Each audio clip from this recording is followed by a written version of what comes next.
അസ്ഥികളുടെയും പല്ലുകളുടെയും ആരോഗ്യത്തിന് വളരെ പ്രധാനപ്പെട്ട പങ്കുവഹിക്കുന്ന രാസഘടകമാണ് കാൽഷ്യം. അസ്ഥികളുടെ 30 മുതൽ 35% കാൽസ്യമാണുള്ളത്. അസ്ഥികളുടെ ഉറപ്പിനും പുനർനിർമ്മാണത്തിനും ഇത് സഹായിക്കും.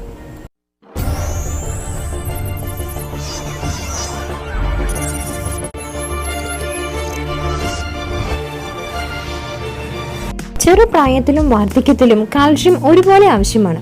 ചെറുപ്പത്തിൽ അസ്ഥികളുടെ വളർച്ചയ്ക്കും ബലത്തിനുമാണ് കാൽസ്യം ആവശ്യമാകുന്നതെങ്കിൽ വാർദ്ധക്യത്തിൽ അസ്ഥികൾക്കുണ്ടാകുന്ന തേയ്മാനം പരിഹരിക്കാനാണ് ഇത് ഉപയോഗിക്കുന്നത്.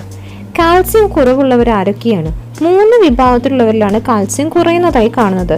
പ്രത്യേകിച്ചും സ്ത്രീകളിൽ ആർത്തവവിരാമം വന്നവർ, കൃത്യമായി ആർത്തവം സംഭവിക്കാത്തവർ, അല്ലെങ്കിൽ ഫീമെയിൽ അത്ലറ്റിക് ട്രയാഡ് ഉള്ളവർ, അല്ലെങ്കിൽ ആർത്തവ വൈകല്യങ്ങൾ, അസ്ഥി സാന്ദ്രത കുറയൽ, ഇങ്ങനെയുള്ളവരിലാണ്, അതായത് സ്ത്രീകളിൽ ഇത്തരത്തിലുള്ളവരിലാണ് കാൽസ്യം കുറവായിട്ട് കാണപ്പെടുന്നത്.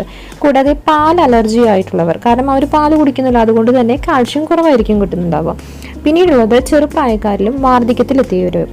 വൃദ്ധജനങ്ങളിൽ പൊതുവെ ഭക്ഷണത്തോടുള്ള പ്രിയം കുറയുന്നതിനാൽ കലോറി കുറയും, ഒപ്പം ലഭിക്കുന്ന കാൽസ്യത്തിന്റെ അളവും കുറയും. പ്രായമായവരിൽ കുടലിൻ കാൽസ്യത്തിന്റെ ആഗിരണം കുറവായിരിക്കും. ഇത്തരത്തിൽ കാൽഷ്യം കുറഞ്ഞാൽ എന്തൊക്കെ ആരോഗ്യ പ്രശ്നങ്ങളാണ് ഉണ്ടാകുന്നത് എന്ന് നോക്കാം. പൂർണ്ണ വളർച്ച എത്തുന്നതിന് മുമ്പ് അസ്ഥികൾക്ക് എന്തുണ്ടാവും? ബലക്ഷയം ഉണ്ടാവും. കാൽസ്യം കുറയുന്നത് കൊണ്ട് പിള്ളവാദം കുട്ടികളിൽ ഉണ്ടാകും, അതായത് റിക്കറ്റ്സ് എന്ന് പറയും. കുട്ടികളിലും യുവാക്കളിലും അസ്ഥികൾക്ക് ഒരു ഭാരക്കുറവുണ്ടാകും. കാൽഷ്യം കുറയുന്നത് കൊണ്ട് വിറ്റാമിൻ ഡിയിലും ഒരു കുറവുണ്ടാകും. ആർത്തവ വിരാമം മൂലം വാർദ്ധക്യ സഹജമായി ഉണ്ടാകുന്ന അസ്ഥിക്ഷയം അല്ലെങ്കിൽ ഓസ്റ്റിയോപോറോസിസും ഉണ്ടാകും. അപ്പം ഇത്തരം കാര്യങ്ങളാണ് കാൽസ്യം കുറഞ്ഞാൽ മനുഷ്യരിൽ കാണുന്നത്. ഇനി എങ്ങനെയാണ് ഈ കാൽസ്യം ലഭിക്കുന്നത് എന്ന് നോക്കാം. പാലിൽ നിന്നും മറ്റു പാലുൽപ്പന്നങ്ങളിൽ നിന്നുമാണ് കാൽഷ്യം പ്രധാനമായും കിട്ടുന്നത്. ഇന്ത്യയിൽ പാലിൻ്റെ ഒരു ദിവസത്തെ ആഗോള ഉപയോഗം 235 മില്ലി ലിറ്ററാണ്. ഇതുവഴി ഏകദേശം ഒരു 300 മില്ലിഗ്രാം കാൽഷ്യം മാത്രമാണ് നമുക്ക് ലഭിക്കുന്നത്. നമ്മുടെ പ്രധാന ഭക്ഷണമായ ധാന്യവർഗ്ഗങ്ങളിൽ നിന്നും മിതമായ തോതിൽ കാൽഷ്യം ലഭിക്കുന്നുണ്ട്. ഇപ്പം Indian council of medical research നിർദ്ദേശിച്ചിരിക്കുന്നത് മുതിർന്ന ഒരാൾക്ക് 600 മില്ലിഗ്രാം കാൽഷ്യം ആവശ്യമാണെന്നാണ്. അപ്പോൾ ഒരു ദിവസം ഒരാൾക്ക് ലഭിക്കുന്ന കാൽസ്യത്തിൻ്റെ അളവ് ഏകദേശം ഒരു 300 മുതൽ 600 മില്ലിഗ്രാം വരെയാണെന്ന് നമുക്ക് ഒന്ന് ഊഹിക്കാം. ഇതിൽ 20 മുതൽ 50% വരെ മാത്രം ശരീരം ഉൾക്കൊള്ളുന്നു എന്നുള്ളതാണ് ശരിയായിട്ടുള്ള വസ്തുത. അങ്ങനെയാകുമ്പോൾ ഏകദേശം ഒരു ദിവസം 400 മുതൽ 500 മില്ലിഗ്രാം വരെ കാൽഷ്യത്തിൻ്റെ കുറവുണ്ടാകുന്നു. ഇതാണ് പഠനങ്ങൾ തെളിയിക്കുന്നത്. ഇങ്ങനെ കാൽഷ്യത്തിന്റെ അളവ് കുറയുന്നത് പതിവാകുമ്പോൾ അത് ശരീരത്തിലെ അസ്ഥികളെ ബലഹീനമാക്കാനും അസ്ഥിക്ഷയം ഉണ്ടാകുന്നതിനും സാധ്യത കൂട്ടുകയാണ് ചെയ്യുന്നത്.